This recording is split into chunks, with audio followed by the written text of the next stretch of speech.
Her late husband left a dead well full of fire. Ephraim Cutter, who had hauled frozen settlers to town for 20 winters, told her bluntly, "You and that boy will freeze in that half house before morning."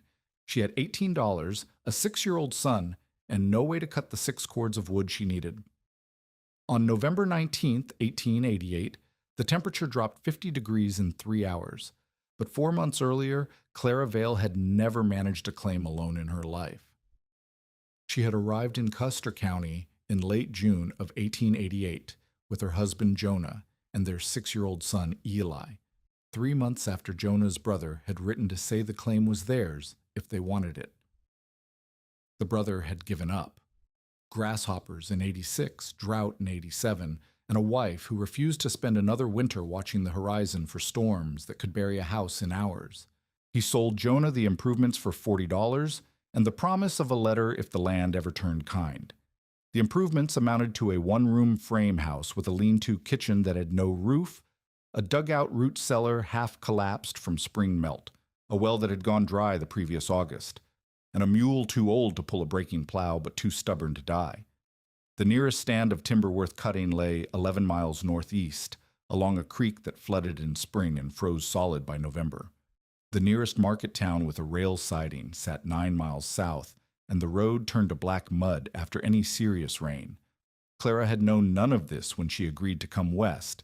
She had known only that Jonah wanted land of his own, that their rented room above the hardware store in Council Bluffs cost more each month than they could spare, and that Eli had started coughing in the coal smoke that drifted up from the street. Jonah had said the prairie would be clean. He had said the sky would be bigger than anything she had ever seen. He had said they would build something that belonged to them. What he had not said was that building something on open prairie required skills neither of them possessed, money they did not have, and time that the weather would not grant. The first month taught Clara what her husband already knew and had not told her. The claim was not a gift. It was a test. The house frame stood solid enough where Jonah's brother had raised it, but the lean-to kitchen gaped open to the sky, and the single room had no proper floor, only packed earth that turned to mud when rain drove through gaps in the siding. The root cellar had caved on the south end, and the well that was supposed to provide water for drinking, cooking, washing, and the kitchen garden Clara had imagined, produced nothing but dust when Jonah dropped a bucket down the shaft. Dry, his brother had written, went dry last August and never came back. Sorry, Jonah stood at the well curb for a long time that first evening, staring down into the dark. Clara watched him from the doorway of the unfinished kitchen, Eli tugging at her skirt, asking when supper would be ready.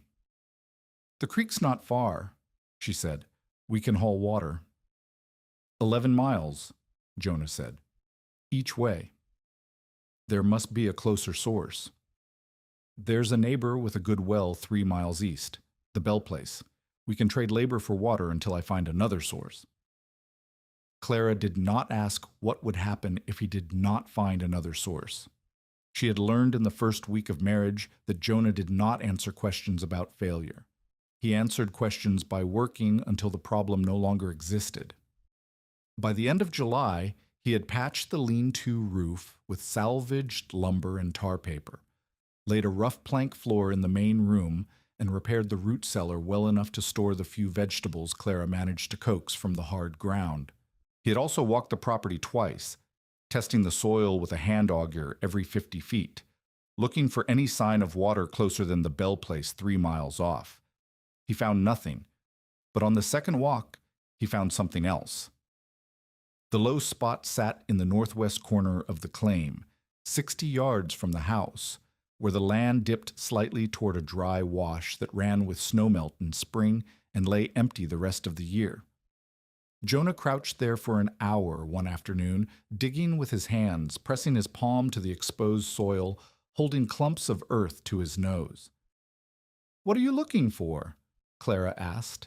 She had brought him water from the barrel they kept filled with weekly hauls from the Bell place. "Feel this." He pressed a handful of soil into her palm. "Feel how cool it is?" The earth was damp, almost cold, though the August sun had baked the surface hard enough to crack. "There's something under here," Jonah said. "Not water, or not just water. The ground changes below a certain depth, gets cooler, stays wet longer." He stood, brushing dirt from his knees. "My father used to say the earth keeps its own weather below the killing line. I never knew what he meant until now." "What does it mean?" "It means I need to dig." He started the shaft on the 3rd of August, working in the early mornings and late evenings when the heat broke enough to swing a pick without collapsing. Clara thought he was looking for water. Everyone thought he was looking for water.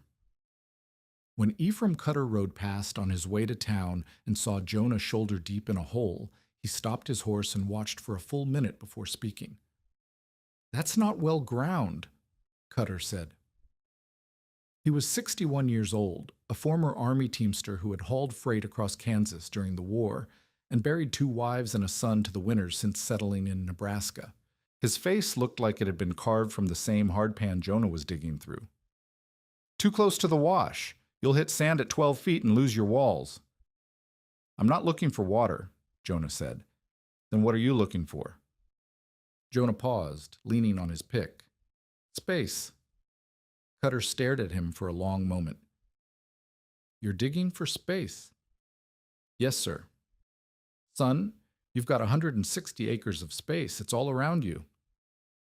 "Not the kind I need." Cutter shook his head, clicked his tongue at his horse, and rode on. Clara heard him mutter something to himself as he went, but the words were lost in the wind. By September, the shaft was 15 feet deep. By October, it was 22. Jonah lined the walls with fieldstone hauled from the creek bed in the wagon, mortared with clay he dug from the wash. He built a wooden frame at the top to hold a rope and pulley.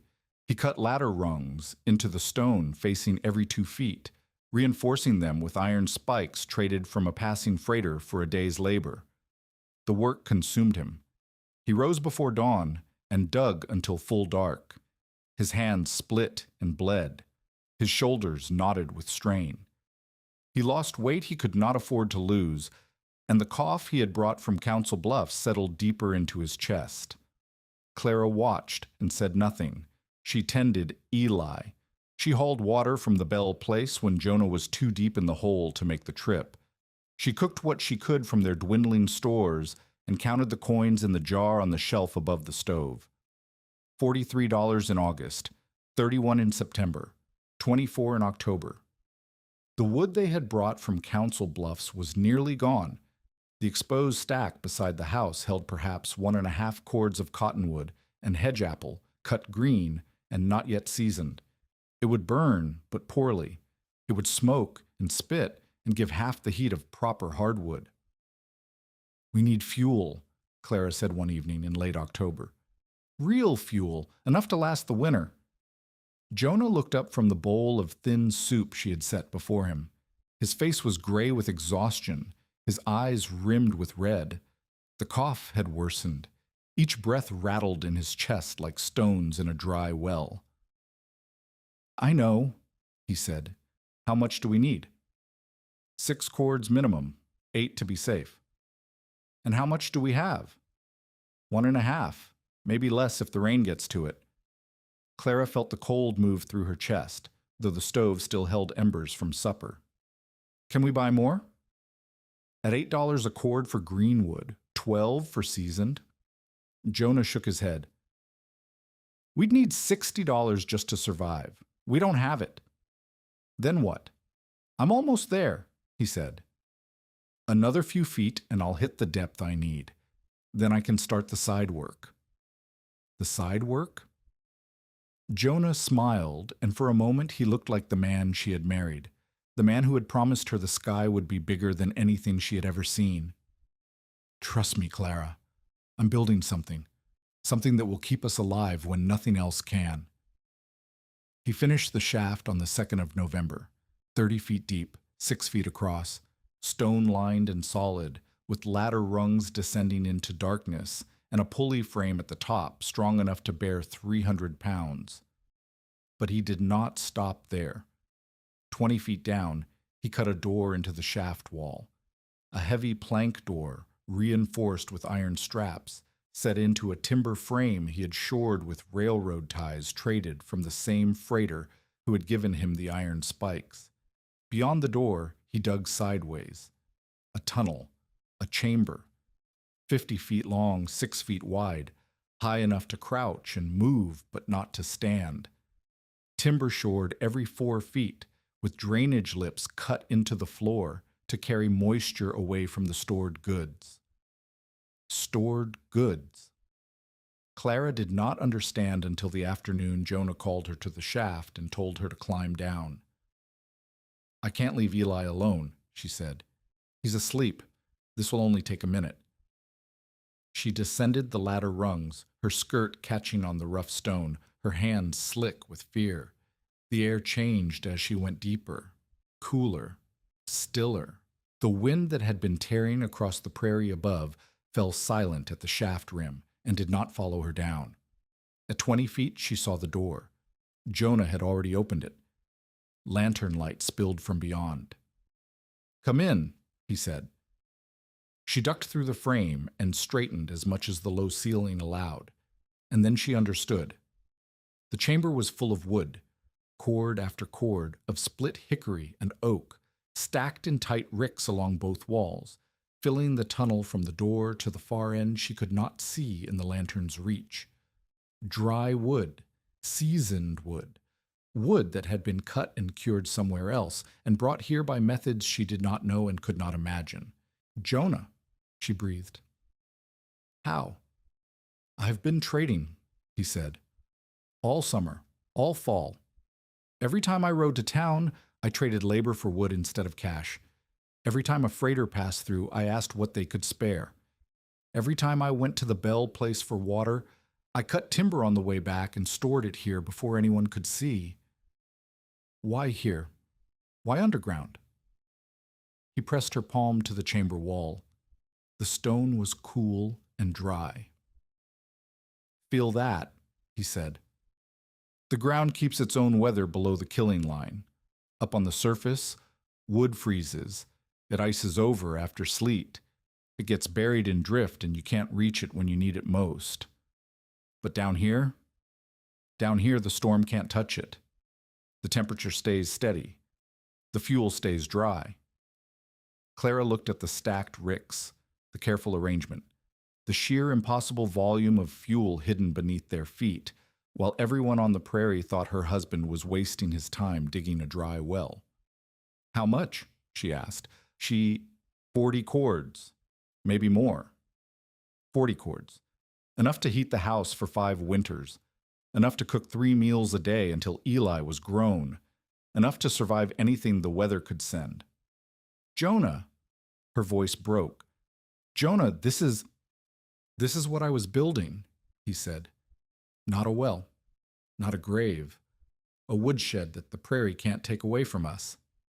He coughed then, deep and wet, and pressed his hand to his chest.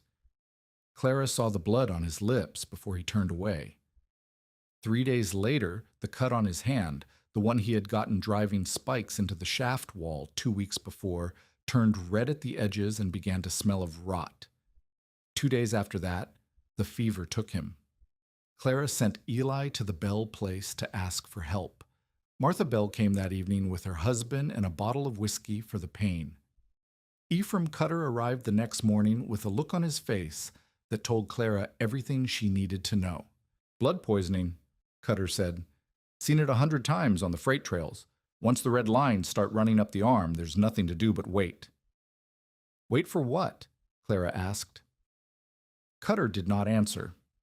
Jonah died on the 8th of November, 1888, with his wife holding his hand and his son watching from the doorway. His last words were about the shaft, about the chamber, about the fuel he had hidden where the storm could not touch it. "Remember what I showed you," he said. "Remember the ground keeps its own weather. Don't let them tell you I was digging a grave." Clara buried him on the 9th in the hard ground east of the house, where the morning sun would find his marker first. The preacher came from town. So did Ephraim Cutter and Martha Bell, and a dozen other neighbors who had watched Jonah dig all summer and wondered what he was looking for. None of them offered to stay. None of them offered to help.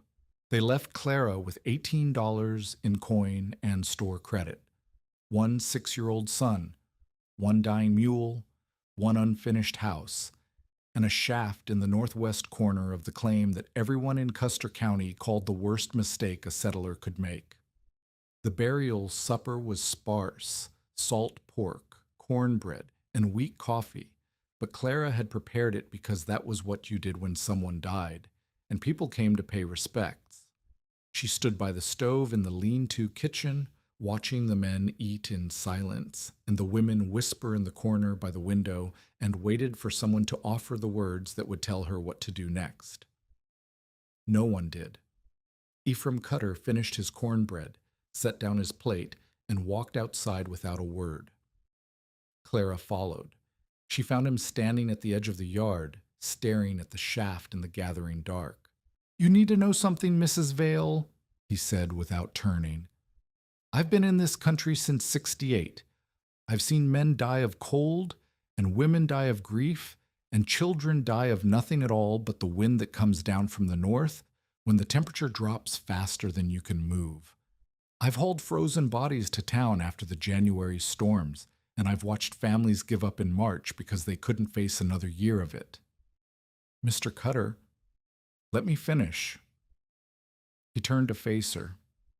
His eyes held nothing but the hard truth of 20 winters on the prairie. "Your husband was a good man, hard-working, determined, but he spent his last months digging a hole that gave you nothing.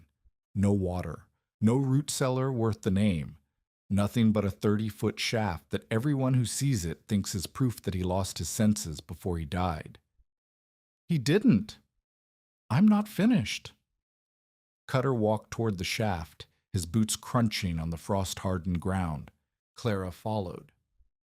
"You have maybe 1.5 cords of wood stacked against your house. I counted it yesterday. 1.5 cords of green cottonwood that will burn like wet paper and give you half the heat you need." He reached the shaft and looked down into the dark. "You need 6 cords minimum to keep that house warm through a real winter. 8 to be safe. You have $18. Seasoned hardwood costs $12 a cord in town. Green costs $8. Do the math, Mrs. Vale." Clara did the math. $18, $12 a cord for wood that would actually burn, 1.5 cords that would barely qualify as kindling. "I can't buy enough," she said. "No, you can't." Cutter turned back toward the house. "And you can't cut enough either, not alone. Not in time. The weather's already turning. I can feel it in my knees. We'll have hard freeze inside a week, and once the ground locks up, you won't be able to dig so much as a post hole." "What are you saying?" Cutter stopped. His voice was not unkind, but it was not soft either. It was the voice of a man who had told uncomfortable truths to desperate people many times before and had learned that softness only prolonged the pain. "You can mourn him later, Mrs. Vale. If that weather turns before you've got dry wood by the stove, you'll freeze in that half-house before morning." He paused. "And that boy of yours will freeze with you." He walked back inside to finish his coffee. Clara stood alone by the shaft, listening to the wind move across the empty prairie, and felt the cold settle into her bones like a promise. That night, after the last of the visitors had gone and Eli had cried himself to sleep on the pallet by the stove, Clara lit a lantern and walked to the shaft. The night was clear and cold. Stars burned overhead in a sky so vast it made her feel like an ant on a plate. The wind had died to a whisper, but she could feel the bite in the air, the edge of the killing frost that would come soon and not leave until spring. She stood at the shaft rim and looked down into the dark. 20 feet below, invisible in the night, was the wooden door Jonah had built. Beyond the door was the chamber. 40 cords of dry, seasoned wood, waiting in the still air beneath the frozen ground. No one knew, not Cutter, who had counted her exposed stack and done the math that condemned her, not Martha Bell, who had brought her husband to help with the burial and left without asking if Clara needed anything else, not the women who had whispered in the corner or the men who had eaten her food and said nothing. They all thought Jonah had wasted his time digging a dry well. They all thought Clara was a widow with a dying mule and an unfinished house and no chance of surviving the winter. They were wrong. Clara lowered her lantern into the shaft, watching the flame steady as it descended below the reach of the wind. The air at the bottom was still, quiet. The stone walls gleamed faintly with moisture that would never freeze. Jonah had built her a secret, a survival system hidden 30 feet below the ground, invisible to everyone who thought they knew what a widow alone on the prairie could and could not do. The question was whether she could use it. The next morning, before dawn, Clara descended the ladder rungs with a rope looped over her shoulder and the iron hook Jonah had used to move bundles. Eli stood at the shaft rim, watching, his small face pale in the gray light. "Stay there," Clara called up. "Don't come down until I say." "What are you doing, Mama?" "Getting us through the winter." She reached the door at 20 feet and shouldered it open. The air that flowed out was cool and dry, carrying the faint scent of cut oak and old earth. She ducked inside, raising the lantern, and counted the stacked ricks with a precision that would have made Jonah proud. 8 bays, 5 cords per bay on average, 40 cords, just as he had said. Clara selected the nearest rick, seasoned hickory, split to stove length, dry enough that the pieces knocked together with a hollow sound, and began loading bundles into the rope sling. When she had 60 pounds secured, she hauled the load to the shaft, attached it to the pulley rope, and climbed back up to the surface. Eli helped her swing the bundle over the rim. Together, they carried the wood to the house and stacked it beside the stove. Then Clara went back down and did it again. She made 14 trips before noon.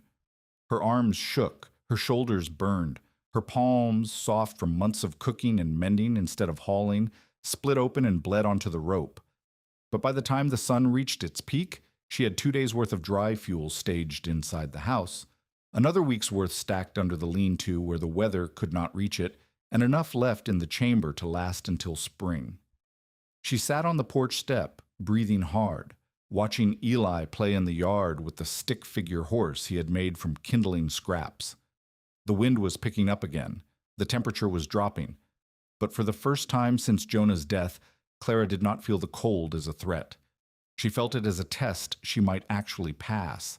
Martha Bell rode over that afternoon, her husband's horse picking its way through the frozen ruts in the track that passed for a road.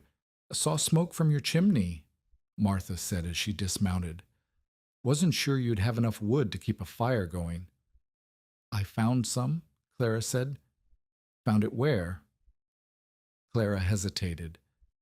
The truth sat on her tongue, heavy and strange.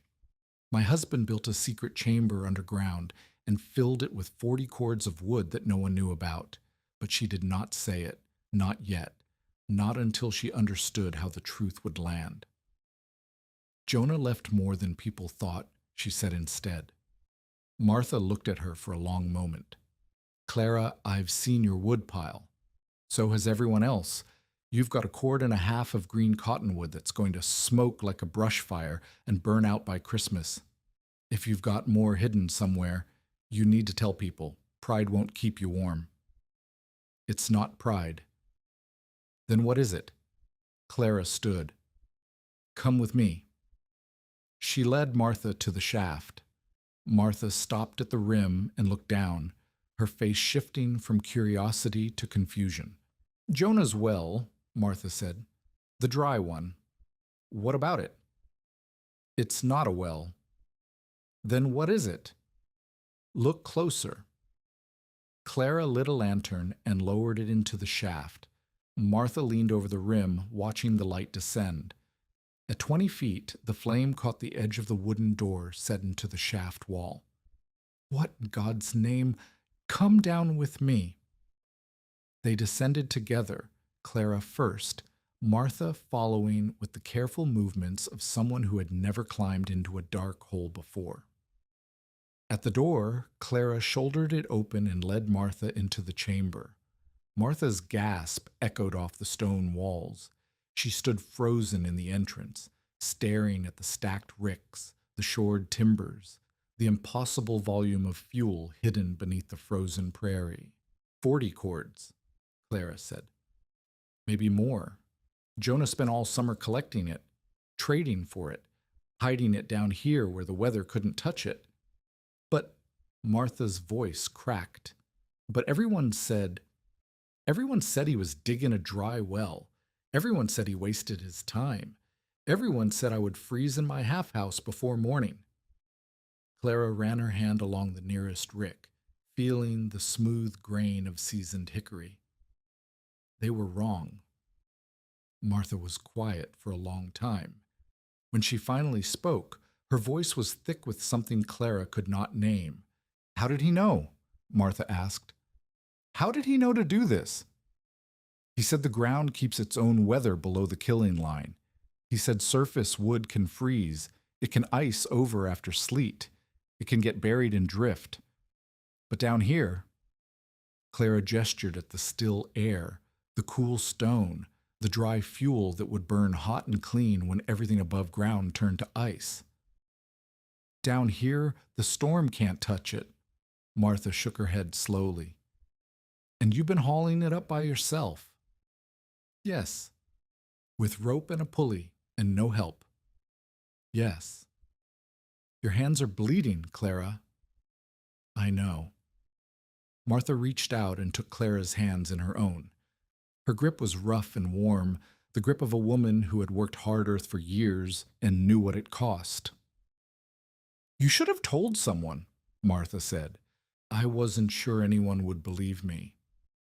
I believe you. Martha released her hands and looked around the chamber again. But I don't understand how it works. How do you keep it dry down here? How do you keep the air from going bad? What happens if the walls collapse? I don't know, Clara admitted. Jonah knew, but Jonah is dead. Then you need to learn. Fast. Martha turned toward the door. Because if this works, if you can really store fuel underground and keep it dry through a Nebraska winter, then you've got something more valuable than gold. And if it doesn't work, if the walls cave in, or the wood rots, or the air turns poison, then Eli and I die. Yes. Martha met her eyes. Then you die. The conversation with Martha Bell planted a fear Clara had not allowed herself to feel. What if the chamber was not sound? What if Jonah's shoring was inadequate, his ventilation flawed, his entire system a brilliant idea that would collapse the first time she trusted her weight to it? She needed someone who knew, someone who had built things underground before, someone who could look at Jonah's work and tell her whether it was genius or madness. She asked Martha if she knew anyone. There's a man, Martha said slowly. Swedish fellow, came through last spring looking for work. Did some cellar masonry for the Hendricks place west of town. I heard he used to work railroad grading, shoring cuts, laying drainage, that kind of thing. Name's Torin, Niels Torin. Where does he live? He was staying at the boarding house in town last I heard, but that was months ago. He might have moved on. Clara rode to town the next morning. Eli bundled behind her on the mule that was too weak to pull, but could still carry. She found Niels Torin behind the livery stable, splitting firewood for the stable owner, in exchange for a corner of the hayloft to sleep in. He was 52 years old, thick through the shoulders, with hands that looked like they had been formed for the specific purpose of moving stone. His English was accented but clear. His eyes, when he looked at Clara, held the particular attention of a man who had spent his life judging structures and the people who built them. Mrs. Vale, he said, setting down his axe. I heard about your husband. I am sorry. Thank you. I need help. What kind of help? Clara told him. Not all of it, not yet, but enough. She told him about the shaft, about the chamber, about the 40 cords of wood hidden beneath the prairie, and the fear that the walls might collapse, or the air might turn bad, or the whole system might fail in some way she could not predict. Torin listened without interrupting. When she finished, he picked up his axe and drove it into the splitting stump. Show me, he said. They rode back to the claim together, Torin on a borrowed horse and Clara on the mule with Eli. The afternoon was cold and bright, the sky hard blue, the wind cutting across the open ground with the first real bite of the coming winter.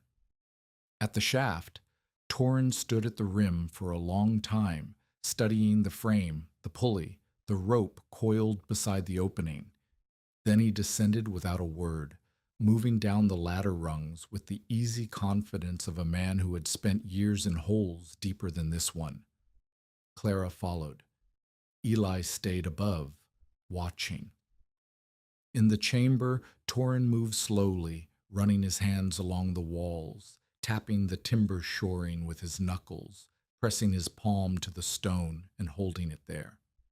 He examined the drainage lips in the floor, the angle of the ceiling, the spacing of the support posts. Your husband, he said finally. He worked construction before? No, he was a store clerk, a hardware man. He read books? When he could find them. Torin nodded slowly. The shoring is not professional, but it is not foolish either. He understood weight distribution. He understood drainage. He tapped a post with his knuckle, listening. This one needs attention, starting to swell, but the rest will hold. How do you know? The sound. He tapped again. Tight timber sounds different from loose timber. Your husband did not know this, I think, but he built carefully enough that most of his work is sound anyway. What about the air? Martha Bell asked about the air. Good question. Torin walked to the far end of the chamber, where a narrow gap in the ceiling let a sliver of gray light through. He built a vent, small, but enough. When you open the shaft cover, air moves through here. He held up his hand, and Clara saw his fingers stir in a faint draft. The chamber breathes. That is why the wood stays dry. Clara felt something loosen in her chest. So it works. It works. Torin turned to face her.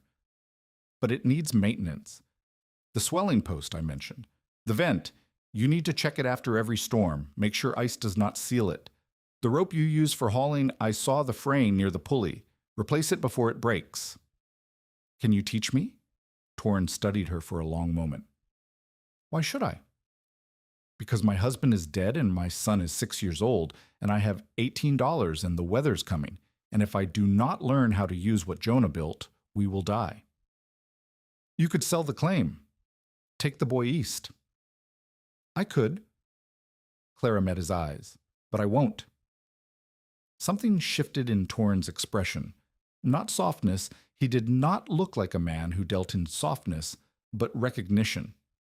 He had seen something in her that made him nod once, slowly, as if reaching a decision. I will teach you, he said. Not because you need charity, because you are not asking for charity. You are asking to learn how to survive on your own. When can we start? Now. He turned toward the swelling post. This is the first lesson. Listen to the wood. Silas Brent arrived 2 days later. He drove up in the wagon he used for store deliveries, his breath steaming in the November cold, his face arranged in the expression of concern that Clara had already learned to distrust. Brent was 43 years old, the owner of the only general store between the claim and the rail siding, and he had made it clear at the burial supper that he considered Clara's situation a problem he could solve for a price. Mrs. Vale? He climbed down from the wagon seat, brushing dust from his coat. I heard you had a visitor, the Swedish fellow. Mr. Torin, yes. May I ask what business you have with him? You may ask. Brent waited. Clara did not elaborate. I see. His voice cooled by several degrees. Well, I came to discuss your account. You have outstanding credit at my store, $12 in flour, salt, and lamp oil since August. I know what I owe. And you have $18 remaining from your husband's effects. I checked with the preacher. Brent smiled, and the smile did not reach his eyes. That leaves you $6 to survive the winter, unless you'd like to extend your credit further. At what rate? 2% per month, standard terms. Clara did the math. 2% monthly on $12 was barely noticeable, but 2% monthly on the $60 or $70 she would need to buy enough fuel and food to survive, that was a different calculation entirely. By spring, she would owe more than the claim was worth. I'll manage, she said. With what? Brent gestured at the exposed woodpile beside the house. You've got 1.25 cords of green cottonwood, less if the weather's been at it. That won't last you through December. I have other resources. Do you? Brent's eyes moved to the shaft in the northwest corner of the yard. Niels Torin was there, examining the pulley frame, making adjustments Clara did not yet understand. That hole your husband dug? The one everyone in the county knows produced nothing but dirt? You don't know what it produced. I know it didn't produce water. I know it cost him 3 months of labor he should have spent cutting fuel. I know. Brent paused, his attention sharpening. Clara followed his gaze and saw what he saw. Torin hauling up a bundle of split wood from the shaft, wood that was clearly not cottonwood, wood that was dry and seasoned and cut to perfect stove length. What is that? Brent asked. Clara said nothing. Mrs. Vale. Brent's voice had changed. The false concern was gone, replaced by something harder and more calculating. What is coming out of that hole? Firewood. From where? From below. Brent stared at her. Then he walked across the yard to the shaft, his boots crunching on the frozen ground. Torin straightened as he approached, setting down the bundle. You're pulling fuel from underground, Brent said. Your husband, he built something down there. He built a storage chamber, Clara said, following. 30 feet down, stone-lined, with a lateral tunnel for the wood. 40 cords, Mr. Brent, dry, seasoned hardwood that's been waiting down there since September. Brent's face went through several expressions in rapid succession: surprise, calculation, anger, and finally a smile that was worse than all of them. A buried woodshed, he said. Clever. Foolish, but clever. Why foolish? Because buried wood rots, Mrs. Vale. Underground storage without proper drainage and ventilation turns fuel to mush within months. Whatever your husband put down there, he shook his head. It won't burn. It'll smoke and spit and give you nothing but frustration. It's dry, Clara said. Mr. Torin has inspected it. Brent glanced at Torin, who stood silent by the shaft. The Swedish fellow. Railroad man, wasn't he? No offense to your trade, sir, but railroad cuts aren't built for fuel storage. They're built to collapse as soon as the track goes through.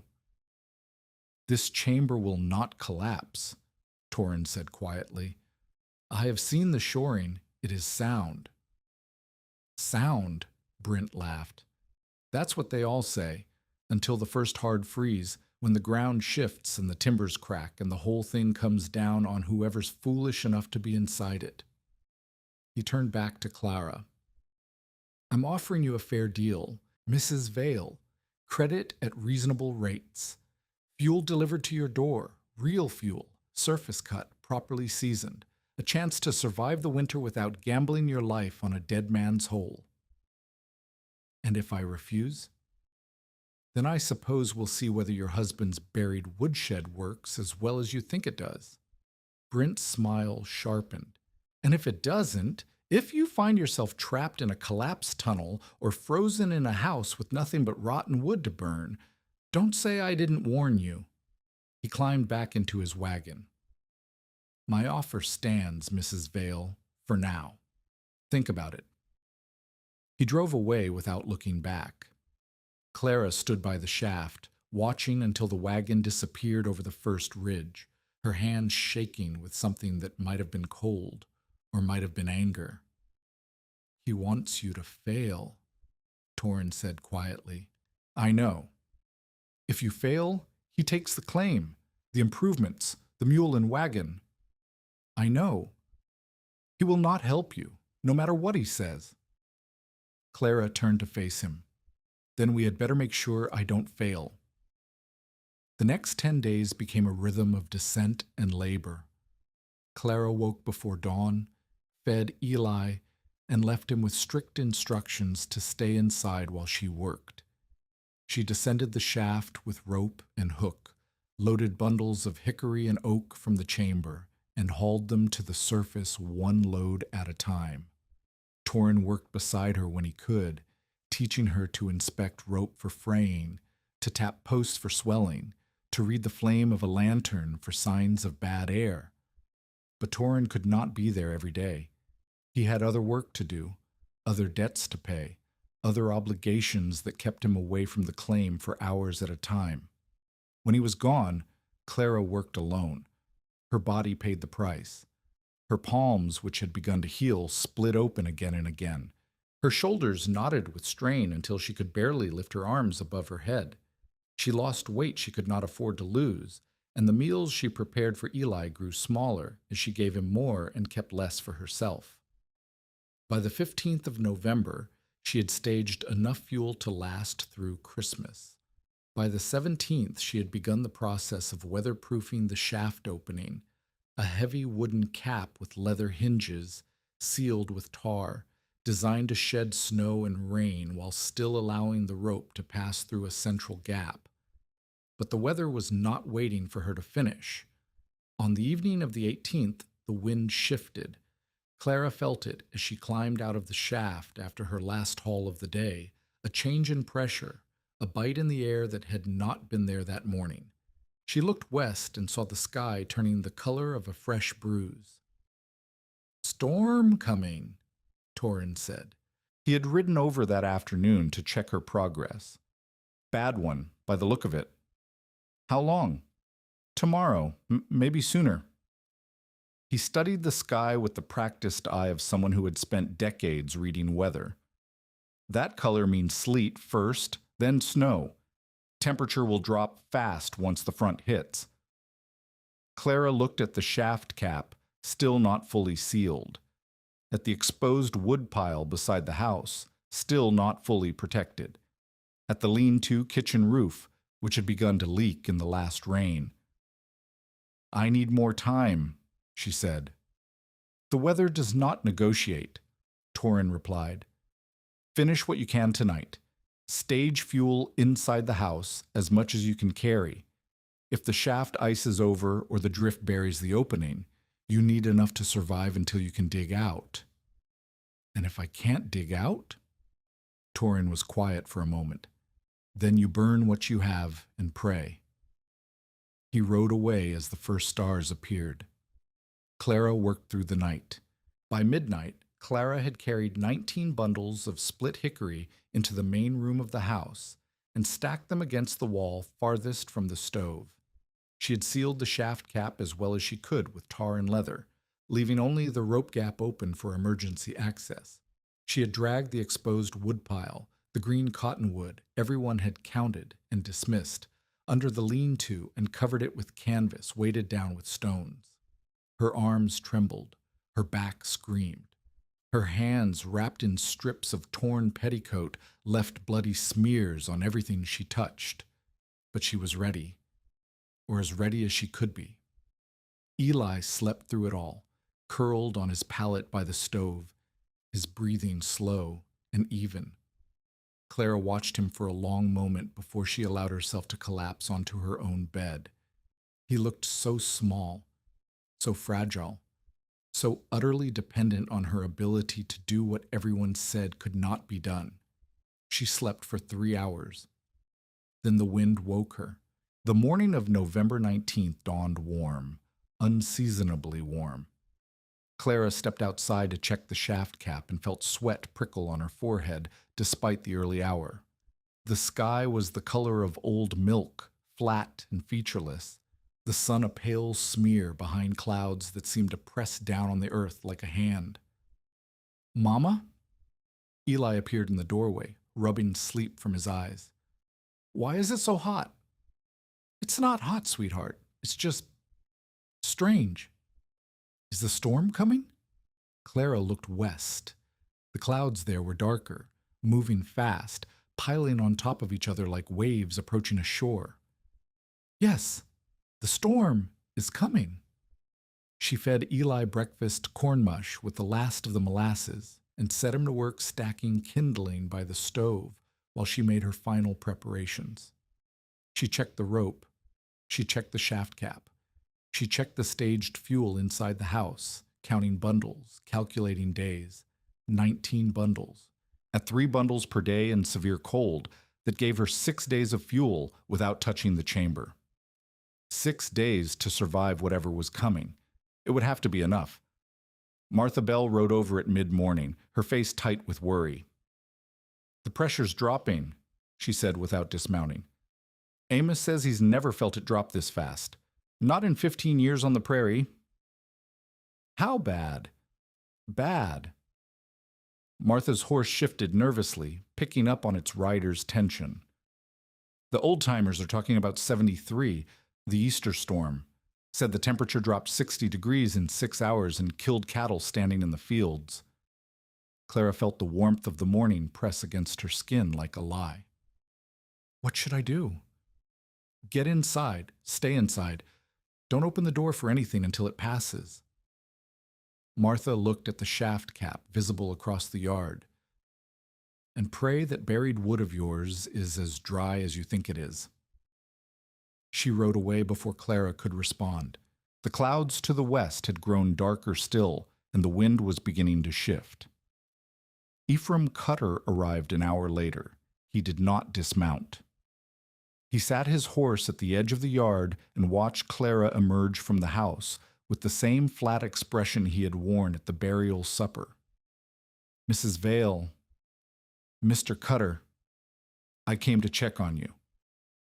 His eyes moved across the yard, the shaft cap, the lean-to, the house with smoke rising from its chimney. "The weather's turning, you know that." "I know. And you're still here. Where else would I be?" Cutter was quiet for a moment. Then he shook his head slowly. "I've buried 17 people since I came to this country, Mrs. Vale. Wives and children, and men who thought they knew better than the weather. Every single one of them was warned. Every single one of them said they would be fine. I'm not them." "No?" He gestured at the house, the yard, the empty prairie stretching in every direction. "You're a widow with a 6-year-old boy, an unfinished house, and a woodpile everyone knows isn't enough to keep you warm through a hard week. What makes you different?" Clara felt the answer rise in her chest, hot and certain.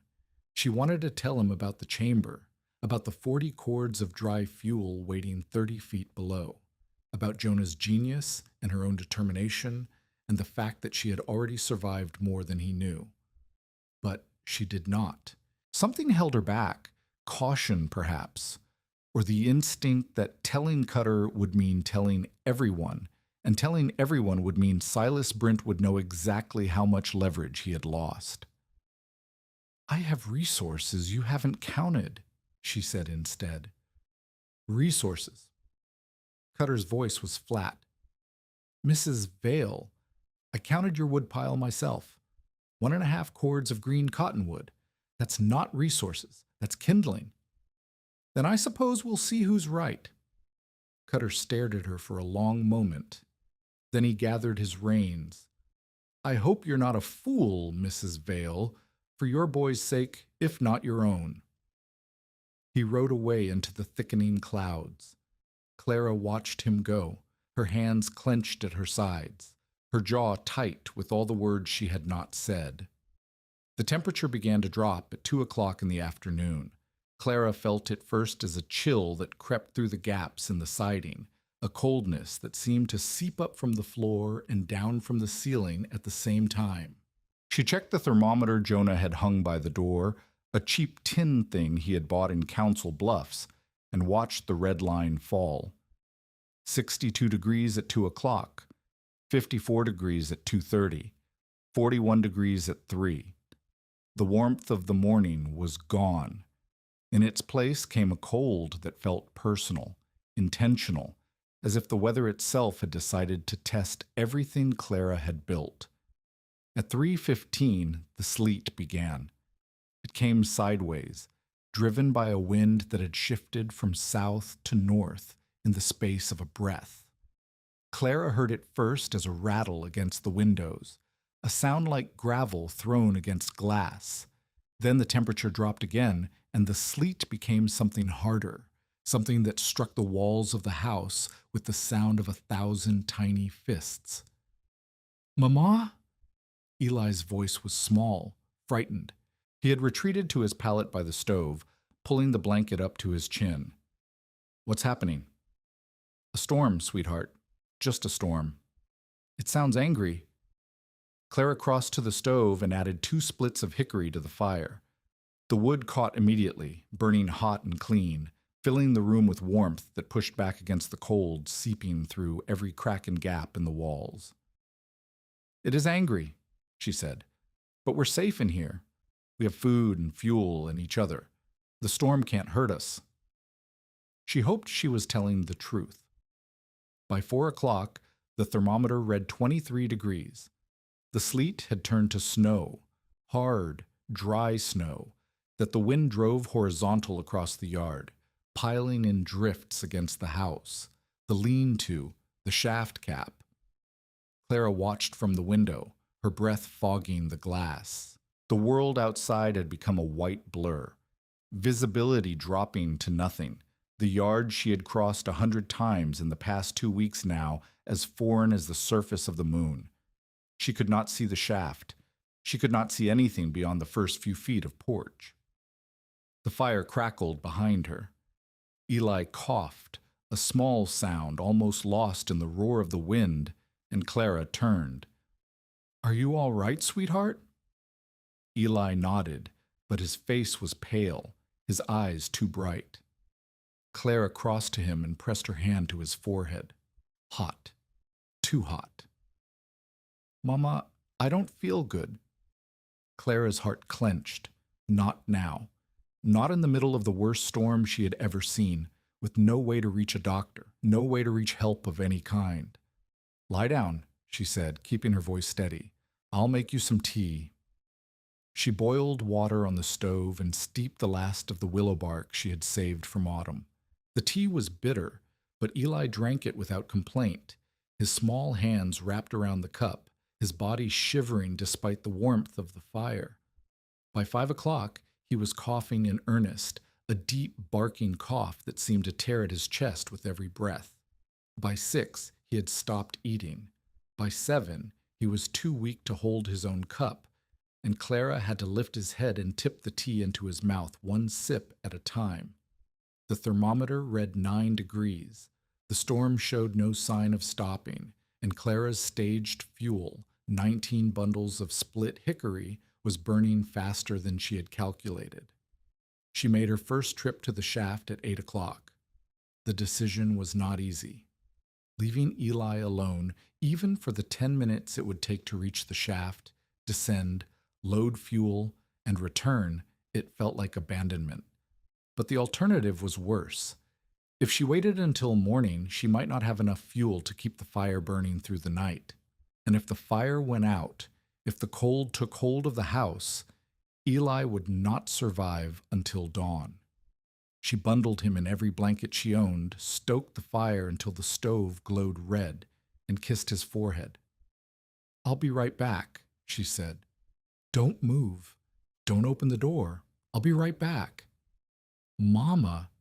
His voice was a rasp, his eyes glassy with fever. "Don't go." "I have to, sweetheart, but I'll be quick. I promise." She wrapped herself in Jonah's old coat, pulled a scarf over her face, and opened the door.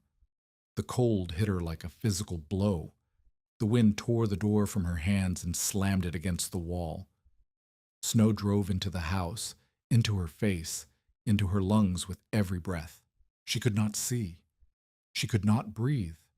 She could only lean into the wind and push. The yard was a chaos of white. The shaft was 60 yards away, a distance she had crossed in less than a minute on calm days. Now, in the roaring dark, with snow driving sideways and the cold reaching through every layer of clothing to find her skin, it might as well have been 60 miles. She found the shaft by memory and by feel, stumbling into the cap when she was sure she had lost her way entirely. The cap was buried in drift. She clawed at the snow with bare hands, her gloves already soaked and useless, her fingers going numb as she scraped and dug. The rope gap was clear enough to pass the line through. The cap itself was too heavy to lift in the wind, but there was enough space barely to squeeze through if she exhaled all her breath and twisted sideways. She did. The shaft swallowed her. The wind cut off at the rim, replaced by a stillness that felt like a miracle. Clara hung on the rope for a long moment, gasping, feeling the warmth of the protected air against her frozen face. Then she descended. 20 feet down, the door was just as Jonah had built it. The iron straps gleamed faintly in the dark. The heavy planks held solid against her shoulder when she pushed. Inside, the chamber was exactly as she had left it, cool, dry. The air tasted of old earth and cut wood. The stacked ricks lined both walls, waiting. Clara loaded fuel by feel, working fast, her numb fingers fumbling with the rope slings. 60 pounds, 80, 100. More than she should carry, more than her body could lift, but she could not make this trip twice in one night. She hauled the bundle to the shaft and began the climb. Her arms screamed, her shoulders burned, the rope cut into her palms, and she felt fresh blood warm against her frozen skin. But she climbed, hand over hand, rung by rung, until she reached the cap and squeezed through the gap and stood once again in the howling white. The trip back to the house took forever. She could not find the porch. She could not find the door. She wandered in the drift, the fuel bundle dragging behind her, until her knee struck something solid and she realized she was standing on the step. Inside, the fire had burned low. Eli was exactly where she had left him, bundled in blankets, his face pale and slick with sweat. "Mama? I'm here." Clara dumped the fuel by the stove and fed 3 splits into the dying flames. "I'm here, sweetheart. I'm not going anywhere." The fire roared back to life. The room filled with warmth, and outside the storm raged on. If you're invested in this story, hit subscribe, because what happens next will stay with you. The night became a blur of fire and fever. Clara lost track of time. She fed the stove. She cooled Eli's forehead with damp cloths. She brewed tea and spooned broth into his mouth and listened to his breathing, counting the seconds between each rasping inhale. The wind screamed. The walls shook. Snow drove through every crack and gap, forming small drifts on the floor that Clara swept away with numb hands. At some point, midnight perhaps, or later, the thermometer stopped moving. Clara looked at it and saw the red line frozen at 17 degrees below zero. The glass had cracked. The mercury was pooling at the bottom. She did not need a thermometer to know how cold it was. She could feel it in her bones, in the way the air burned in her lungs, in the way the fire seemed to devour fuel without ever fully warming the room. She made another trip to the shaft at 2 in the morning. This time, the drift had grown. The cap was buried under 3 feet of hard-packed snow, and Clara had to dig for 20 minutes before she could reach the rope gap. Her hands were bleeding by the time she squeezed through. Her feet had gone numb an hour ago and had not come back. But the chamber was still there. The fuel was still dry. The system Jonah had built was still working, exactly as he had promised. She loaded twice as much as before. She did not know if she would be able to make another trip.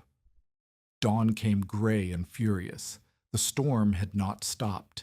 If anything, it had intensified, the wind reaching speeds that made the house groan and shudder, the snow piling so high against the walls that Clara could no longer see out the windows. Eli's fever had not broken. His cough had deepened into something that sounded like tearing paper, but he was still breathing, still fighting. Clara sat by his pallet, holding his hand, watching the fire burn. She had staged enough fuel to last 2 more days. 2 days of constant burning, constant feeding, constant vigilance against the cold that was trying to kill them. 2 days.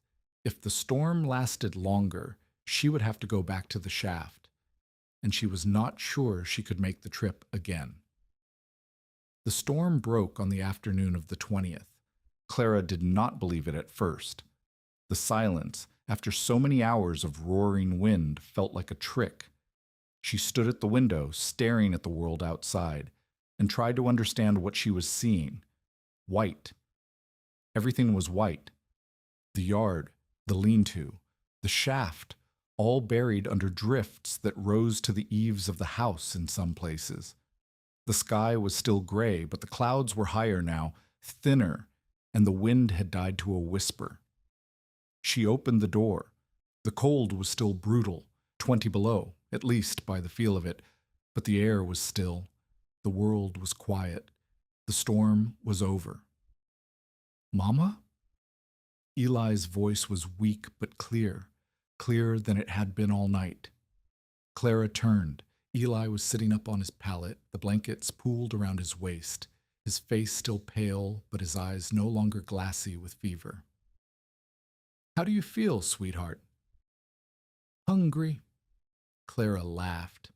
It was a strange sound, half sob and half relief, and it echoed off the walls of the small room like a prayer. "Then let's get you something to eat." The first visitor arrived 3 hours later. Martha Bell came on foot, wading through drifts that reached her waist in places. Her face was raw with cold, her eyes red from wind and exhaustion. "Clara." She stopped at the edge of the porch, breathing hard. "Clara, you're alive." "Yes." "We didn't know the storm. We couldn't see anything."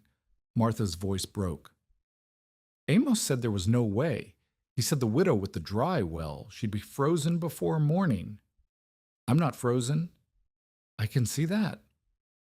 Martha's gaze moved past Clara, into the house, where smoke still rose from the chimney and warmth still spilled through the open door. "How?" "Your woodpile, the cottonwood. It was all iced over when we passed yesterday morning, glazed solid. We couldn't have cut a piece free with an axe." Clara stepped aside. "Come in. I'll show you." They sat by the stove while Clara explained. The shaft, the chamber, the 40 cords of dry fuel waiting 30 feet below the frozen ground. The trips she had made in the dark, hauling wood through the storm, keeping the fire alive while the world tried to kill her. Martha listened without interrupting. When Clara finished, she was quiet for a long time. "He knew," Martha said finally. "Your husband. He knew this would happen. He knew it could happen. He built the chamber to be ready when it did." "And you," Martha shook her head. "You went down there in the middle of that storm, alone, with your boy sick and the temperature dropping and no one to help you." "I had no choice." "You had a choice." Martha's voice was fierce. You could have given up. You could have frozen like everyone expected, but you didn't. Clara looked at the stove, at the fire burning steady and hot, at the split hickory stacked against the wall. Jonah didn't build that chamber so I could give up. No, Martha stood. He didn't. She crossed to the window and looked out at the white wasteland of the yard. The Jensen place, she said quietly, east of us. They lost their fire at midnight. Tom Jensen tried to chop ice off his woodpile and the axe slipped, cut his hand to the bone. By the time the storm broke, they'd burned everything they had. Chairs, table, half the floorboards. The children are alive, but Tom's hand is black. Clara felt the cold move through her despite the warmth of the room. And the others. The Hendricks family made it. Barely. Old man Paulson, Martha's voice caught. They found him this morning, frozen in his cabin. Fire went out sometime in the night. He was alone? He was alone. Clara closed her eyes. She thought of Ephraim Cutter's words at the burial supper. I've hauled frozen bodies to town after the January storms. She thought of the thermometer cracking in the cold, the wind screaming through the walls, the moment when Eli's fever had spiked and she had been sure she was going to lose him. She had survived. But survival on the prairie was never guaranteed, and the margin between life and death was thinner than anyone wanted to believe. Ephraim Cutter came that evening. He did not announce himself. He simply appeared at the door, his face haggard, his eyes carrying the weight of everything he had seen in the past 24 hours. Mrs. Vale. Mr. Cutter. He stood on the porch for a moment, looking at the smoke rising from her chimney, the warmth spilling from her door, the child sitting upright by the stove eating corn mush with the appetite of someone who had just come back from the edge. I came to see if you needed help, he said. Bodies to bury, damage to repair. We're all right. So I see. He was quiet for a long moment. Then, how? Clara did not hesitate. She had shown Martha. She could show him. Come inside. I'll explain. She took him to the shaft. The drift had settled enough that she could dig down to the cap in 20 minutes. Cutter watched without speaking, his face unreadable, as she cleared the rope gap and gestured for him to follow. They descended together. At 20 feet, Clara shouldered open the heavy door and led him into the chamber. Cutter stood in the entrance for a long time, his lantern raised, his eyes moving across the stacked ricks, the timber shoring, the dry walls, and still air. 40 cords, Clara said. Hickory and oak mostly, seasoned before it went in. Dry enough to light on the first match. Your husband built this. Yes. And you. Cutter's voice was strange. You came down here, during the storm, to haul fuel. Twice, maybe 3 times. I lost count. Cutter turned to face her. His expression had changed. The flat certainty was gone, replaced by something that looked almost like respect. I judged the hole wrong, he said. Clara felt something loosen in her chest. Yes, you did. I told you that you would freeze in your half house before morning. Yes, but you didn't. Cutter set down his lantern and ran his hand along the nearest rick, feeling the grain, testing the dryness. You burned fuel I didn't count because I didn't know it existed. Your husband put it here and you kept it here, and when the storm came, you had what you needed. Yes. Cutter was quiet for a long moment. Then he nodded once, slowly, the way a man nods when he has been proven wrong and is honest enough to admit it. Show me how it works, he said. The shoring, the ventilation, the whole system. I want to understand. Clara picked up her lantern. This way. She showed him everything. The stone lining that moderated temperature, the timber shoring that distributed weight, the drainage lips that carried moisture away from the stored fuel, the vent shaft that allowed air to move without letting weather in. Cutter listened and asked questions. Good questions. Practical questions. The questions of a man who had survived 20 winters on the prairie and knew what mattered and what did not. The depth, he said finally. That's the key. Below frost depth, the ground stays stable. The temperature doesn't swing the way it does on the surface. That's what Jonah said. The ground keeps its own weather. He was right. Cutter looked around the chamber one more time. I've seen cellars, root cellars, storm cellars, all kinds of holes in the ground, but I've never seen anyone use one like this. Store fuel underground instead of food. Keep it dry and accessible when everything on the surface is locked in ice. Will you tell others? Do you want me to? Clara thought about Silas Brent, about the debts he wanted her to owe, about the leverage he would lose if everyone on the prairie knew how to protect their fuel from storms. Yes, she said. Tell them. Anyone who will listen. Cutter nodded. Then I will. Word spread. Within a week, half the county had heard about the widow with the buried woodshed. Within 2 weeks, people were showing up at Clara's claim to see it for themselves. Neighbors, strangers, settlers from as far as 30 miles away who had heard the story and wanted to know if it was true. Clara showed them. She descended the shaft with anyone willing to follow and explained what Jonah had built and how it worked. She answered questions about depth, about shoring, about ventilation. She demonstrated the rope system and the loading technique and the way to test timber for swelling by sound. Nils Torin returned on the 5th day after the storm. He had been trapped at the livery stable during the worst of it, unable to reach the claim. But he came as soon as the roads cleared, and what he found made him stop his horse at the edge of the yard and stare. There were 7 people waiting by the shaft. Martha Bell was there, and her husband Amos, and 3 men Clara did not recognize, and a woman with a child on her hip who had walked 4 miles through drifts to see the buried chamber for herself. You've become famous, Torin said. I have become useful. Clara wiped her hands on her apron. There's a difference. Is there? Famous people are admired. Useful people are needed. She looked at the gathered crowd, at the questions in their faces, at the hope that had replaced the doubt she had seen at Jonah's burial. I'd rather be needed. Torin smiled, the first time Clara had seen him smile since they met. Then let's make sure you stay useful. I have some ideas about improving the hoist system. Show me. They walked to the shaft together.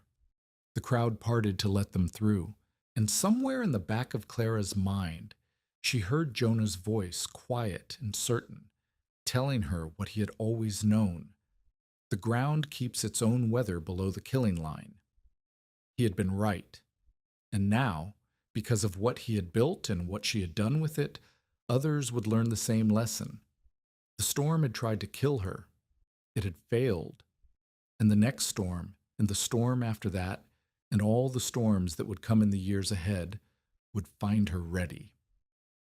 The weeks after the storm became a strange kind of education for Clara and for everyone who came to learn from her. She had not expected to become a teacher. She had expected to survive the winter, hold the claim, and raise Eli in the house Jonah had started and she would finish. But the storm had changed everything. The story of the widow with the buried woodshed spread across the county like fire in dry grass. And suddenly, Clara found herself answering questions she had never thought to ask, explaining techniques she had barely learned herself, and standing at the rim of the shaft while strangers peered down into the dark and tried to understand what they were seeing. Martha Bell was the first to truly convert. She came 3 days after the storm, not to gawk or to ask questions, but to work. She brought her husband Amos, who had barely spoken to Clara since the burial, and the two of them stood in the yard with the awkward posture of people who had been proven wrong and did not quite know how to admit it. "We want to build one," Martha said. "A chamber, like yours." Clara looked at them, Martha with her practical doubts, and Amos with his silent skepticism, and felt something shift in her chest. These were the people who had watched Jonah dig and shaken their heads. These were the people who had counted her woodpile and done the math that condemned her, and now they were asking for help. "The ground on your claim," Clara said, "is it stable, sandy, or clay, or mixed?" "Clay, mostly," Amos said. It was the first time he had addressed her directly since October. "Hard clay down to about 8 feet, then it gets softer. You'll need to go deeper than 8 feet, 12 at minimum, 15 to be safe, and you'll need to line the walls with stone or timber to keep them from collapsing." "We don't have stone." "Then timber, railroad ties if you can get them, rough-cut oak if you can't." Clara turned toward the shaft. "Come down with me. I'll show you what to look for." The teaching sessions became a rhythm. 3 times a week, sometimes more, Clara descended the shaft with whoever had come to learn. She showed them the stone lining, the timber shoring, the drainage lips, and ventilation gaps. She taught them how to test air quality with a candle flame, how to check timber for swelling by sound, how to calculate the weight a given post could bear. Niels Torin helped when he could. He had a gift for explaining the engineering, the physics of load distribution, the chemistry of rot and preservation, the geometry of angles and bracing. But he was not always available. His work at the livery stable kept him busy, and his health was not what it had been. Clara noticed that he moved more slowly now, that his breathing grew labored after climbing the shaft, that he sometimes pressed his hand to his chest when he thought no one was watching. "You should rest more," she told him one afternoon after a teaching session that had left him pale and sweating despite the cold. "Rest is for the dead," Torrance said. "I will rest when I am finished." "Finished with what?" He looked at her with an expression she could not read. "Finished teaching you everything I know." The hostile skeptic did not disappear. Silas Brent had watched the stream of visitors to Clara's claim with growing unease. Every family that learned to build a buried chamber was a family that would not need his credit to survive the winter. Every settler who understood how to protect their fuel from storms was a settler who would not owe him money come spring. He began to push back. "She's dangerous," he told anyone who would listen. "That chamber of hers, it's a death trap waiting to happen. One collapse, one pocket of bad air, and whoever's down there dies choking in the dark." The words found ears. Some of the settlers who had come to learn began to hesitate. A family from the western edge of the county arrived, asked questions, and then left without descending the shaft, their faces tight with the fear Brent had planted. Clara heard the whispers. She heard her name spoken in the general store, in the church, in the clusters of men who gathered by the rail siding to gossip and trade. She heard the word dangerous attached to what Jonah had built, and she felt the old anger rise in her chest, the anger of being dismissed, of being doubted, of being told that what she knew to be true was actually madness. But she did not argue. She did not defend herself with words. She defended herself with results. "Show me the section that worried you," Clara said. She was standing in the chamber with Amos Bell, who had spent the past 3 weeks digging his own shaft and shoring his own tunnel. The work was rough, rougher than Jonah's, rougher than anything Torin would have approved, but it was sound. The walls held. The air moved. The fuel stayed dry. "Here." Amos pointed to a section of timber bracing near the far end of his chamber. "The post on the left. It doesn't sound right when I tap it." Clara took the hammer from his hand and struck the post. The sound came back dull, muffled, the sound of wood beginning to swell with moisture it should not have absorbed. "You're right," she said. "This one's compromised. You'll need to replace it before you load more fuel against this wall." "How long do I have?" "A week, maybe 2. It won't collapse tomorrow, but it will collapse eventually if you don't address it." Amos nodded slowly. "How do you know?" "Mr. Torrin taught me. He says timber speaks if you know how to listen." Clara handed back the hammer. "Do you have replacement posts?" "I can cut some. Cut them green and they'll swell the same way. You need seasoned timber, or timber that's been treated. Oak soaked in lime water will last longer than raw-cut pine."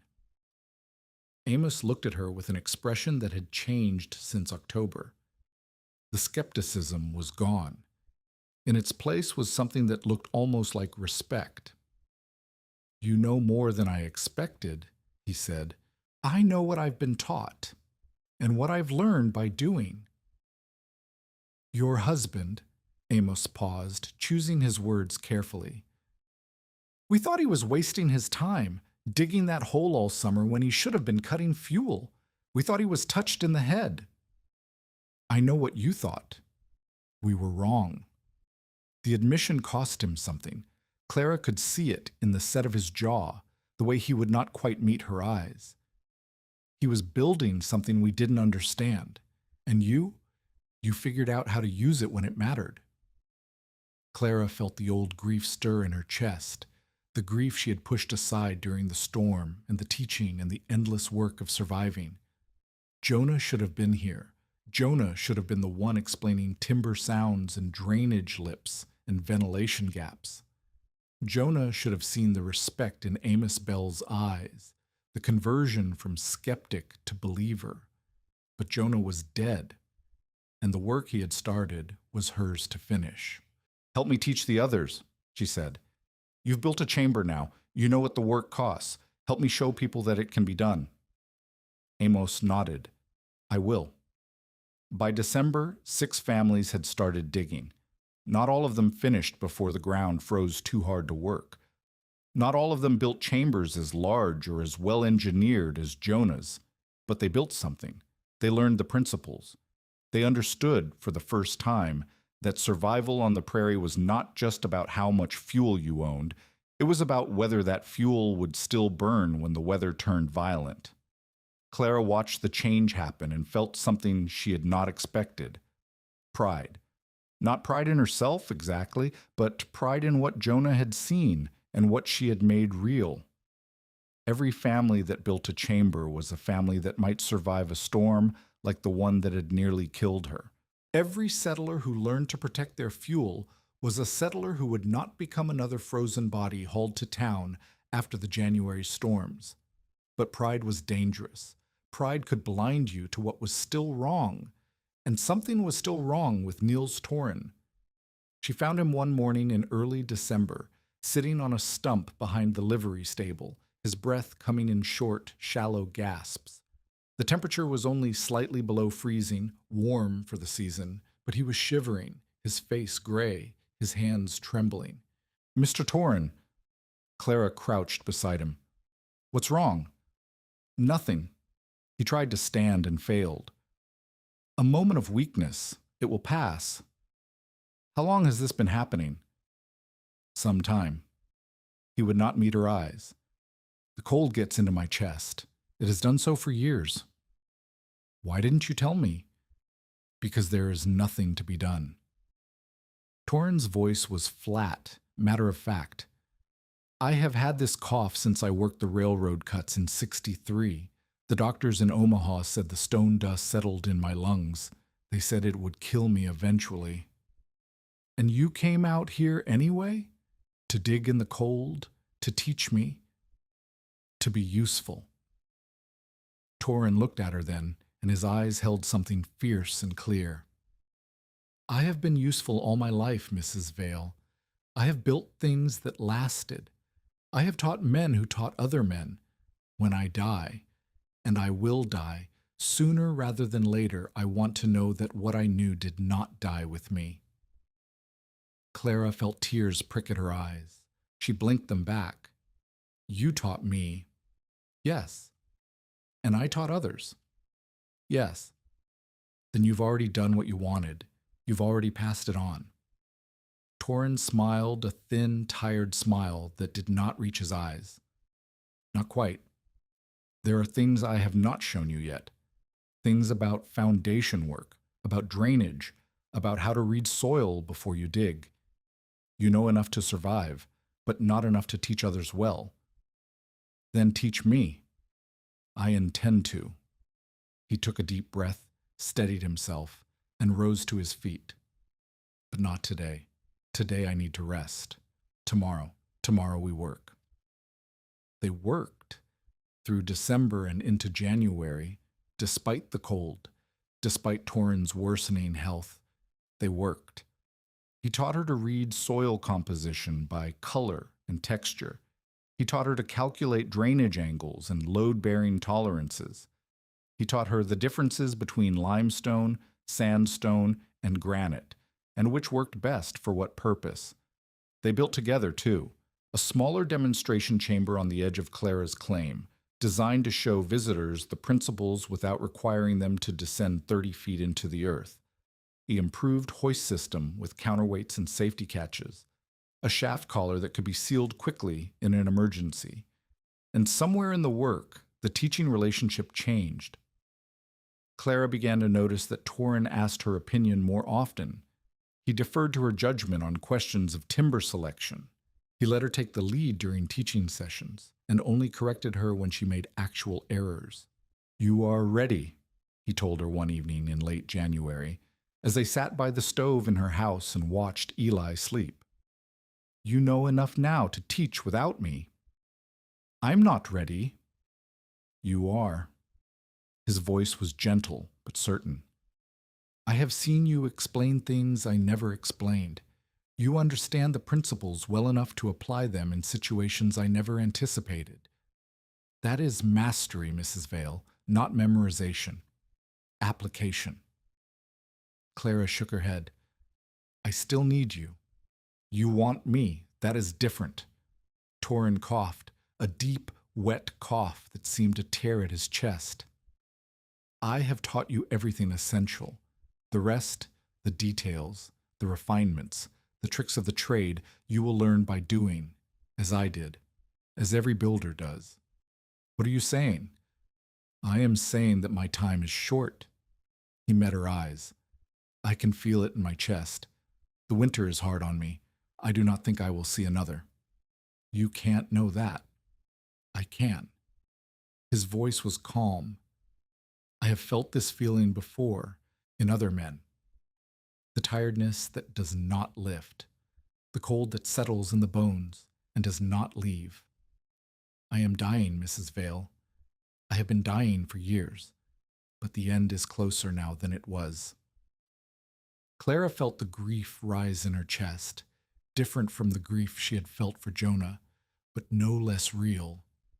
She had known this man for only 3 months, but in those 3 months he had given her something she could not repay, the knowledge to survive and the confidence to teach others how to do the same. Stay here, she said. Stay in the house. You can have the bed. Eli and I can sleep by the stove. No. Torrin shook his head.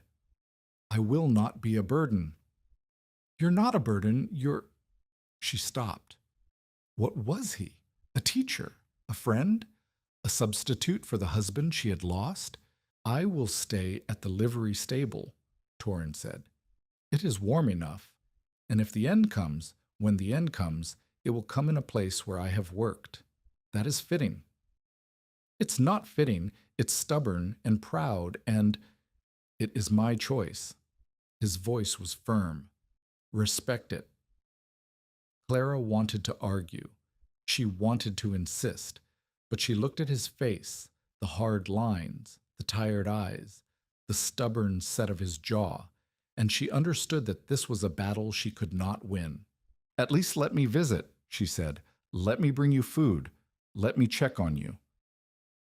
That I will allow. Torrin smiled. And when I'm gone, when you stand by my grave and wonder what to say, Tell them that Niels Torin built things that lasted. That is enough. He died on the 2nd of February, 1889. Clara found him in the hayloft of the livery stable, wrapped in blankets, his face peaceful. He had died in his sleep, the stable owner said. No struggle, no pain, just a breath that did not come back. She buried him in the cemetery east of town, beside the other settlers who had come to the prairie and found their end there. The preacher said words she did not hear. The stable owner paid for the marker, and Clara stood by the grave and did what Torin had asked. She told them that Niels Torin built things that lasted. Afterward, walking back to the claim through snow that crunched beneath her boots, she felt something she had not expected. Not just grief, though the grief was real, a weight in her chest that would not lift, but clarity. Torin had taught her everything he could. The rest, as he had said, she would learn by doing. The question was whether she could do it alone. The answer came 3 weeks later, when the secondary crisis arrived. A family named Garrett had settled 12 miles south of Clara's claim in the fall of '87. They had 2 children, a boy of 9 and a girl of 6, and a house that was barely more than a dugout, 3 walls of sod and one of rough-cut timber, roofed with canvas and dirt. The February storms hit them hard. Their fuel supply, such as it was, froze solid in the first week. The father, trying to chop ice off his woodpile, slipped and broke his leg. By the time word reached Clara, the family had been without real heat for 4 days, burning furniture and floorboards, the children sick with cold, and the father unable to move. Martha Bell brought the news. They need help, Clara. Someone who knows how to get fuel out of frozen ground. Someone who can teach them. They don't need teaching. Clara was already pulling on her coat. They need fuel, now. From where? She hitched the mule to the small sledge Jonah had built and loaded it with as much split hickory as the animal could pull.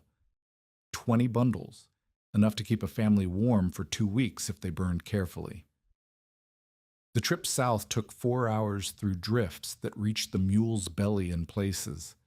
Clara walked beside the sledge, breaking trail, her breath freezing on her scarf, and her fingers going numb inside her gloves. The Garrett place was worse than she had imagined. The dugout was half buried in drift. Smoke rose thinly from a hole in the roof. They were burning something at least, though Clara could not imagine what was left to burn. The children's faces appeared at the single window as she approached, pale and hollow-eyed. She unloaded the fuel beside the door and went inside. The father lay on a pallet by the cold hearth, his legs splinted with barrel staves, his face gray with pain.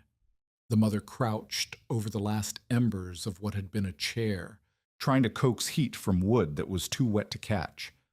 The children sat huddled together under a pile of rags, shivering. Mrs. Vale? The mother's voice cracked. They said you had fuel, they said. Outside. Clara was already moving toward the hearth. 20 bundles. Split hickory, dry enough to light on the first match. Get your children warm first, then we'll talk about what happens next. She built the fire herself, using kindling she had brought and the dry fuel that caught exactly as she promised. Within an hour, the dugout was warmer than it had been in days. The children stopped shivering. The father's face lost some of its gray pallor. The mother wept, great heaving sobs that she tried to muffle in her hands. How can we repay you? She asked when the tears finally stopped. You can't. Clara looked around the dugout, the dirt floor, the sod walls, the canvas roof that would never hold against a real storm. But you can learn. When the ground thaws, I'll teach you how to build a fuel chamber, something that will keep your wood dry no matter what the weather does. We don't have money. I don't want money. Clara thought of Niels Torin, of his words about usefulness, about passing on what you knew so it would not die with you. I want you to learn, and when you've learned, I want you to teach your neighbors. That's how you repay me. If this story reminds you why preparation matters, share it with someone who needs to hear it. Word spread. The Garrett family survived the winter. So did their neighbors, who borrowed fuel from Clara's chamber and promised to dig their own come spring. So did families from as far as 20 miles away, who heard the stories and came to learn, who dug shafts and shored tunnels and discovered for themselves that the ground kept its own weather below the killing line. And Silas Brent watched it all happen with growing fury. He came to Clara's claim in late February, driving his wagon through the mud of the thawing road, his face set in the expression of a man who has run out of patience. "You're ruining me," he said without preamble. "Every family you teach is a family that doesn't need my credit. Every chamber they build is money I'll never see." "I'm not ruining you. I'm helping people survive." "You're teaching them to survive without me." "That's the same thing." Clara looked at him, really looked, for the first time since Jonah's funeral. She saw the fear behind the anger, the calculation behind the bluster. Silas Brent was not evil. He was just a man who had built his livelihood on other people's desperation, and now the desperation was fading. "You could learn too," she said. "What?" "The techniques, the principles. You could stock the materials people need to build chambers, lumber, hardware, rope. You could hire yourself out to help with the digging, the shoring, the engineering." Clara shrugged. "The prairie isn't going to stop having winters, Mr. Brent. The storms aren't going to stop coming, but the way people prepare for them is changing. You can fight that change, or you can profit from it." Brent stared at her. She could see the calculation happening behind his eyes, the recognition that she was right, warring with the resentment that she had beaten him. "You think you're clever," he said finally. "I think I'm practical." "Same thing out here." He climbed back into his wagon, but he did not leave immediately. He sat on the seat looking out at the claim, the house, the shaft, the people who came and went with questions and hope, and the determination to build something that would keep them alive. "My father," he said quietly, "froze to death in '62. We didn't have enough fuel. Nobody did that year. I swore I'd never be that desperate again. I'm sorry." "Don't be sorry. Be smart." He gathered the reins. "If I come back, if I want to learn what you're teaching, will you show me?" Clara felt something shift, not forgiveness. It was too early for that, but the possibility of it, the recognition that even hostile skeptics had reasons for their hostility, and that understanding those reasons was the first step toward changing them. "Yes," she said. "I'll show you." Brent nodded once, turned the wagon, and drove away. He did not look back. But Clara knew, somehow, that he would return. Spring came late that year, as it always did on the prairie. The snow melted slowly, leaving mud that sucked at boots and wagon wheels. The temperature rose in fits and starts, cold snaps alternating with false warmth that fooled no one who had survived a Nebraska winter. Clara turned 30 in March. Eli turned 7. The mule, against all odds, survived to see another season of grass, and in the northwest corner of the claim, the shaft still stood 30 feet deep, stone-lined with a heavy plank door at 20 feet and a chamber beyond that held fuel enough for another winter, and another, and as many winters as Clara could fill it. She had done what Jonah hoped she could do. She had learned what Torin taught her. She had survived the storm that everyone said would kill her, but surviving was not enough, not anymore. She wanted to build something that would last, something that would matter, something that would change the way people thought about preparation, about fuel, about the gap between owning resources and being able to use them when everything went wrong. She wanted to be useful, just as Torin had been useful, just as Jonah, in his way, had been useful, and she was beginning to understand that usefulness was not a state to be achieved. It was a practice to be maintained. Every day, every teaching session, every family that came to learn and left with knowledge they could apply. The prairie was hard. The winters were harder. But the hardest thing of all was not the cold or the storms or the desperation of survival. The hardest thing was doing the work that mattered day after day, even when no one was watching, even when the recognition faded, even when the skeptics whispered and the hostile ones schemed and the world tried to convince you that what you were building did not matter. Clara stood by the shaft as the spring sun melted the last of the snow, watching Eli play in the mud, listening to the wind move across the grass, and felt something she had almost forgotten was possible. Hope.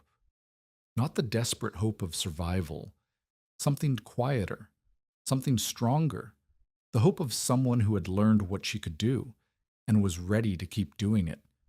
The question that remained was what shape the rest of her life would take. She had the claim. She had the chamber. She had the knowledge and the reputation and the steady stream of visitors who came to learn. But she also had the loneliness of the evenings when Eli slept and the house fell silent and there was no one to talk to, no one to share the weight of all she carried. She thought of Jonah. She thought of Torin. She thought of the men who had shaped her life and then left it, one by death and one by death, both of them gone and neither of them coming back. She was not looking for another husband. She was not looking for rescue. But she was beginning to understand that survival was not the same as living, and that the life she was building needed more than fuel and shelter and the knowledge of how to make it through a storm. It needed connection, purpose beyond herself, someone to share the work and the worry and the quiet moments when the wind died and the stars came out and the prairie stretched away in every direction like an ocean of grass. She did not know where that someone would come from. She did not know if they existed at all, but she was ready to find out. The man who would change everything arrived in April of 1889. His name was Thomas Reed. He was 34 years old, a blacksmith by trade, widowed 2 years prior when his wife died in childbirth, along with the son who would have been there first. He had come west from Indiana to escape the memories, or so he said when Clara asked. But she suspected there was more to it than that. Men did not travel 1,000 miles to escape memories. They traveled 1,000 miles to find something worth remembering. He came to the claim because he had heard the stories. The widow with the buried woodshed. The woman who had survived the November storm by descending into the earth and pulling up fuel while the wind tried to kill her. The teacher who was showing settlers how to protect their supplies from weather that had killed better prepared people for decades. "I don't need a fuel chamber," he said, standing at the edge of the yard with his hat in his hands. "I'm setting up a forge in town. I'll have coal delivered by rail." "Then why are you here?" "Because I heard you need metal work." He gestured toward the shaft. "Better hoist fittings, reinforced pulley frames, safety catches for the rope system. The hardware you've been using, it's adequate. But it could be better?" Clara looked at him, really looked, the way she had learned to look at strangers who came to her claim with offers and requests. He was tall, broad through the shoulders, with hands that showed the burns and calluses of years at the forge. His face was weathered, but not hard. His eyes held something she recognized, the quiet determination of someone who had lost everything and was trying to build again. "Why would you help me?" she asked. "Because I need work. And because—" He paused, choosing his words. "Because what you're doing matters. People talk about it in town. They say you've saved families. They say you're changing how settlers think about winter. I'm just teaching what my husband built and what Mr. Torrin taught me. That's not what I heard. Thomas met her eyes. I heard you cross the yard in a blizzard to pull fuel from a hole in the ground while your son burned with fever. I heard you taught yourself to read timber and test air and calculate loads. I heard you gave away fuel to the Garrett family when you could have charged them money you needed. Who told you all that? Everyone. A faint smile crossed his face. You're famous, Mrs. Vale. Or hadn't you noticed? Clara had noticed.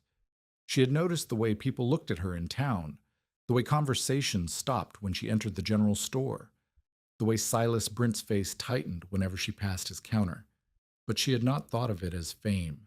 She had thought of it as survival, her survival, and the survival of everyone she had managed to teach. I can't pay you much, she said. I'm not asking for much. Materials and a fair wage for labor. If the work is good, maybe you recommend me to others. And if the work isn't good, then you tell me to leave, and I go. Thomas shrugged. I've been told to leave before. I survived it. Clara studied him for a long moment. There was something in his voice, a steadiness, a lack of expectation, that reminded her of Niels Torrin. Not the same man, not by any measure, but the same quality of presence, the same willingness to be useful without demanding recognition. The hoist system needs work first, she said. The counterweight mechanism Mr. Torrin designed is sound, but the fittings are wearing. Can you look at it today? I can look at it now.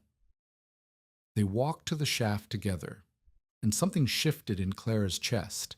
Not romance, not attraction, but the first faint stirring of possibility.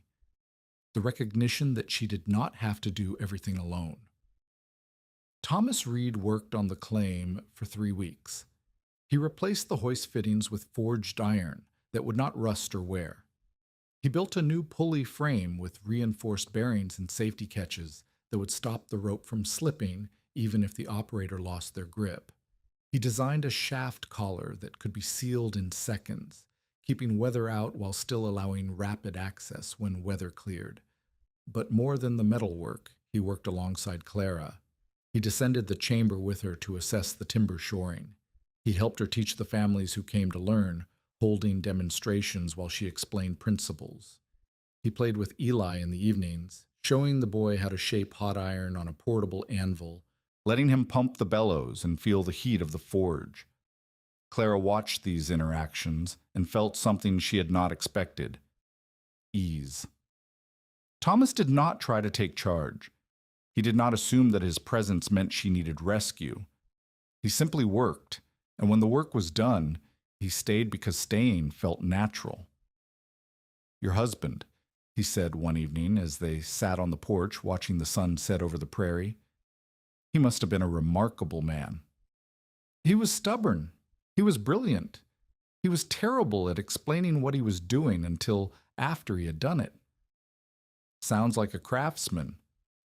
I suppose he was. Clara looked at the shaft, visible in the fading light. He built something I didn't understand until he was gone. Something I've spent the last 6 months trying to be worthy of. Worthy of? He trusted me with it, with the chamber, with the knowledge, with the responsibility of keeping Eli alive. She shook her head. I didn't know if I could do it. I still don't know some days. You've done it. Thomas's voice was quiet but certain. You survived the storm. You taught others to survive. You've changed how people think about preparation in this whole county. I've done what I had to do. That's what remarkable people always say. He smiled a small, tired smile that did not quite reach his eyes. My wife used to say it, right up until the end. I'm just doing what needs to be done. As if what she was doing wasn't extraordinary. Clara looked at him. What happened to her?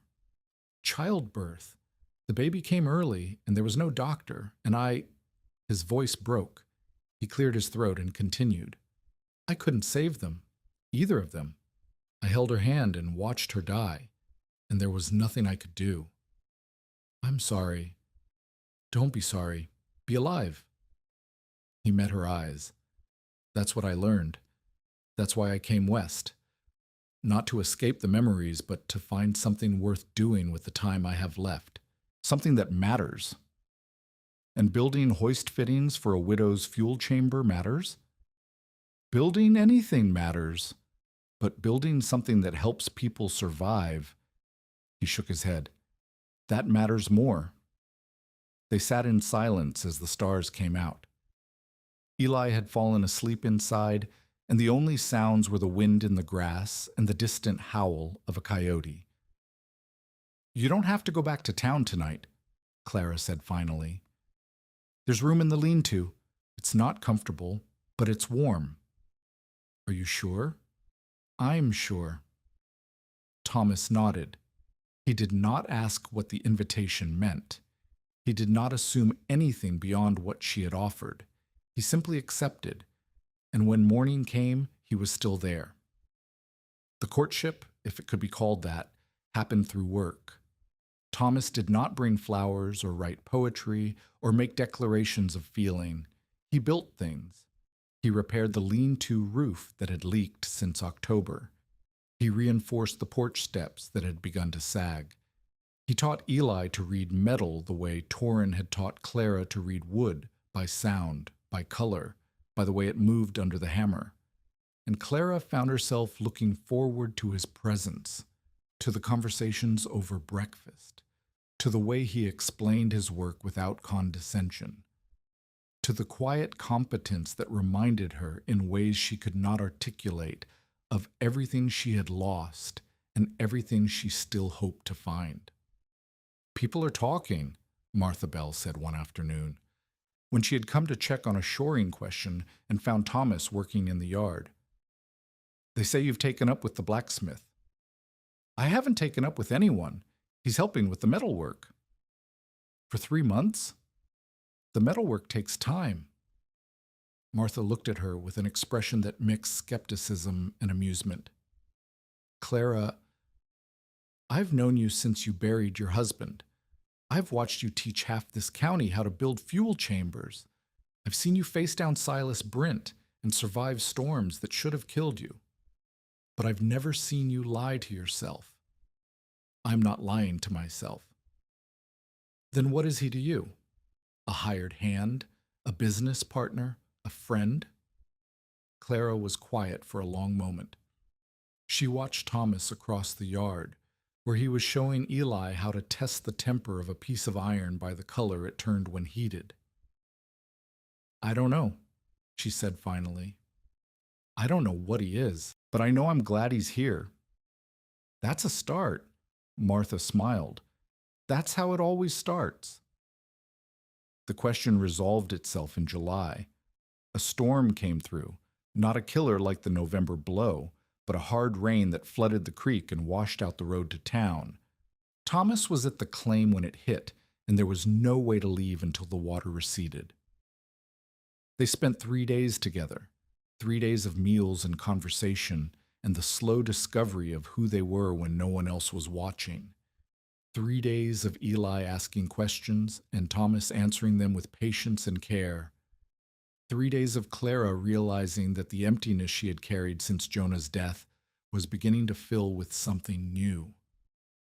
On the third evening, as the rain finally slowed and the first stars appeared through breaking clouds, Thomas asked if he could stay.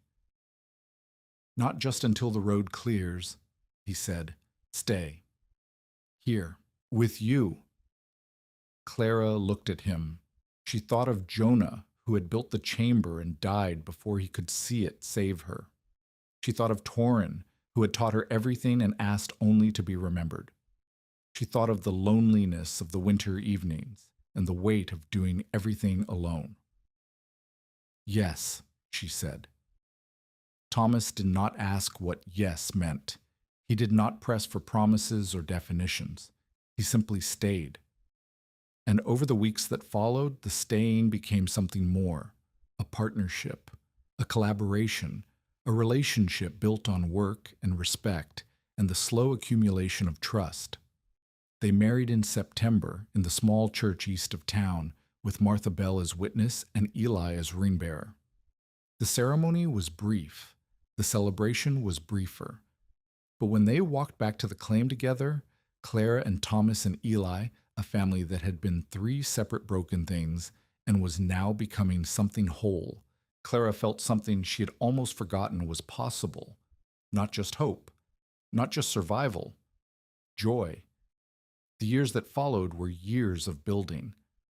Thomas established his forge on the claim, a proper blacksmith shop with a coal-fired furnace and an anvil heavy enough to shape iron for 50 farms.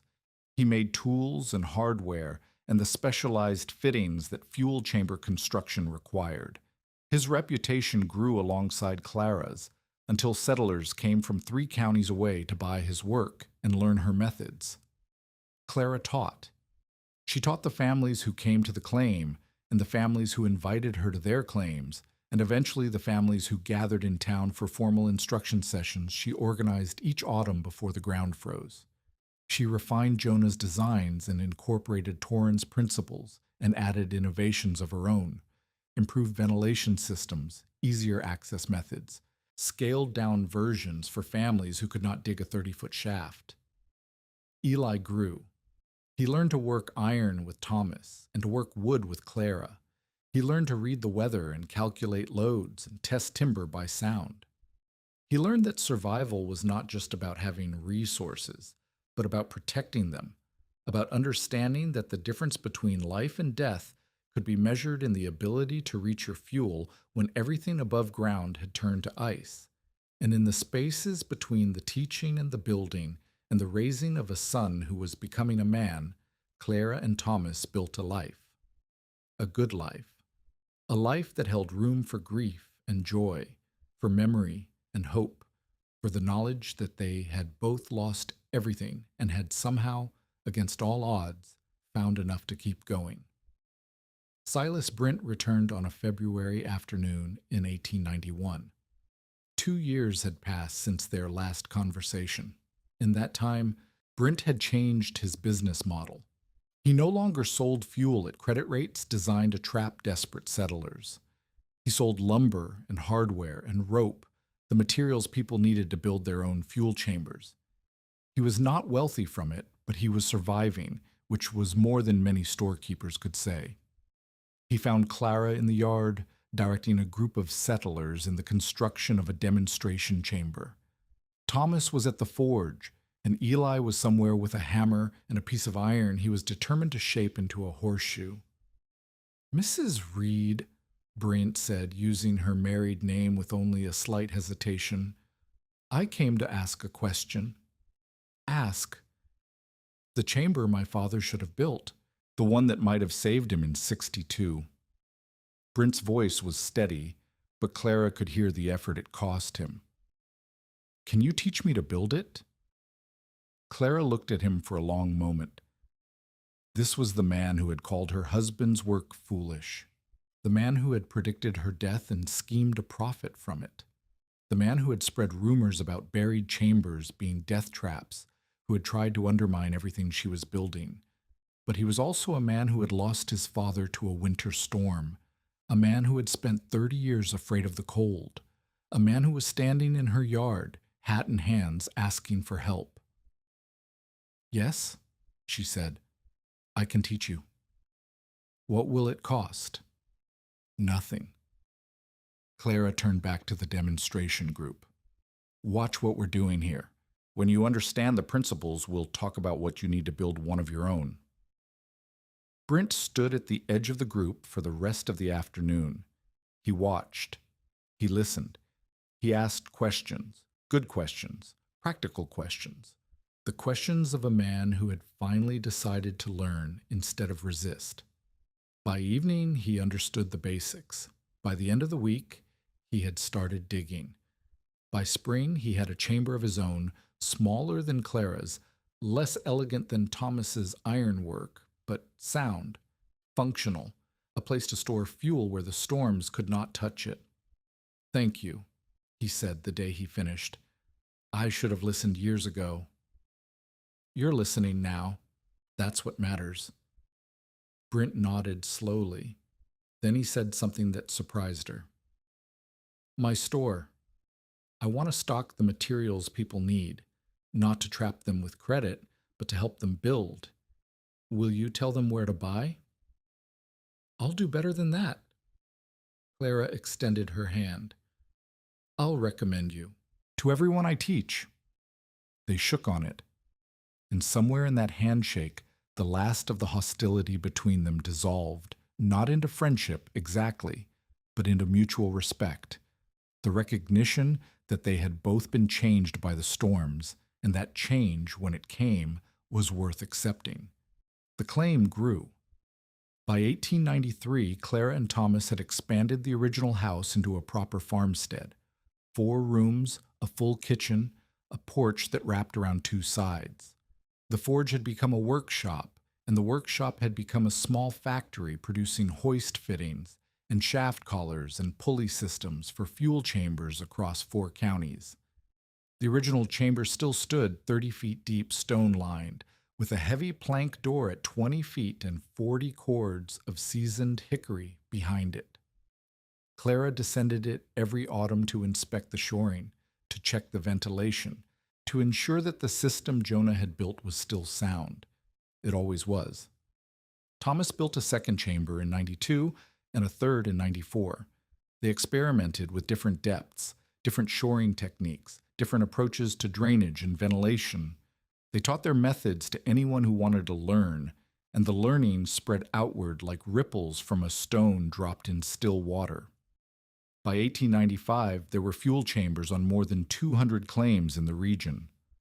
Not all of them were as large as Jonah's original. Not all of them were as well engineered as Clara's refinements. But they existed. They worked. They kept families alive through storms that would have killed them a decade earlier. And at the center of it all stood Clara Vale Reed, the widow who had survived, the teacher who had shared, the builder who had transformed a dead man's hole into a legacy that would outlast them all. Ephraim Cutter died in the spring of 1896. He was 70 years old, worn thin by decades of prairie winters and the weight of all the bodies he had buried. Clara visited him in his final weeks, sitting by his bed in the small house he had built when he first came to Nebraska, listening to his stories about the freight trails and the war and the settlers who had come and gone in the years since. "You proved me wrong," he said one afternoon, his voice a rasp. "That night at the burial supper, I told you that you would freeze in your half-house before morning. You were trying to warn me. I was trying to prepare you for the truth." He coughed, a dry, rattling sound. "But the truth turned out to be different than I thought. You survived. You taught others to survive. You changed what survival means out here. I had help. Everyone has help.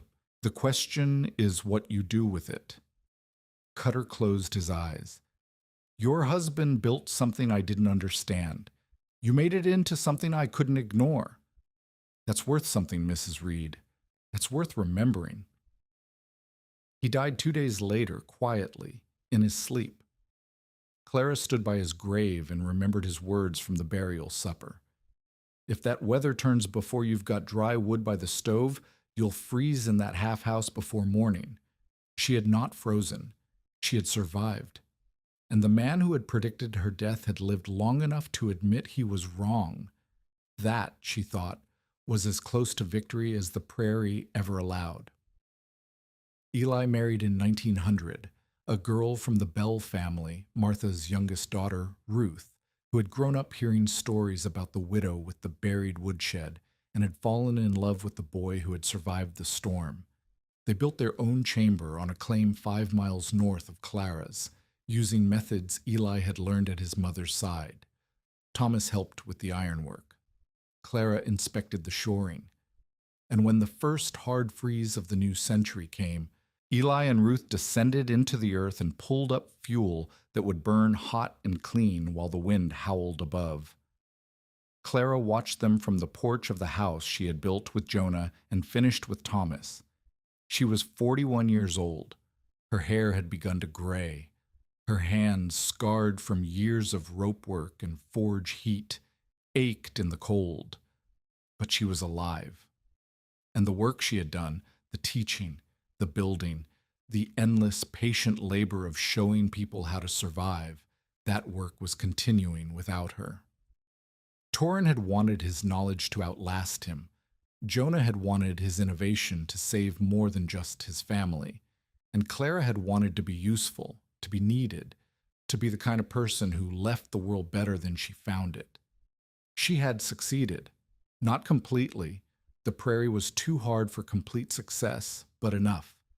Enough to matter. Enough to justify the years of struggle and the losses that had shaped her. Enough to feel, in the quiet moments between storms, something like peace. Thomas died in 1908 of a fever that came on suddenly and would not break. Clara held his hand through the final night, just as she had held Jonah's 20 years before. "You made me happy," he said near the end. "I didn't think I would be happy again, but you made me happy. You made me strong," she said. "You were already strong. I just helped you see it." He died at dawn, with the first light of morning falling across his face. Clara buried him beside Jonah, in the plot east of the house where the morning sun came first. She did not remarry. She did not need to. She had Eli and Ruth, and the grandchildren who came in the years that followed. She had the claim and the chamber and the work that still mattered, even as her body aged and her strength faded. She taught until she could no longer climb the shaft. Then she taught from the surface, describing what lay below, trusting others to see what she could only remember. She lived until 1917, dying peacefully in the house that Jonah had started, and Thomas had finished, and she had filled with life. The day she died, a late November storm swept across the prairie. The temperature dropped 40 degrees in 6 hours. The wind drove snow sideways, piling drifts against the walls of houses and barns. Eli descended the original chamber that evening, pulling up fuel to keep his mother's house warm, even though she no longer needed the warmth. He moved through the tunnel she had taught him, past the ricks she had organized, breathing the still air that had not changed in 30 years. At the far end of the chamber, he found something he had never noticed before. A mark carved into the stone wall. 2 letters intertwined. J and C. Jonah and Clara. His father had carved it. His mother had kept it. Eli pressed his hand to the stone, cool and dry, the temperature that never changed, and understood for the first time what his parents had really built. Not just a fuel chamber. Not just a survival system. A promise. Kept in the dark, below the reach of storms, where the ground held its own weather and the fire never went out. In the winters that followed Clara Reed's death, 17 families in Custer County maintained fuel chambers based on her designs.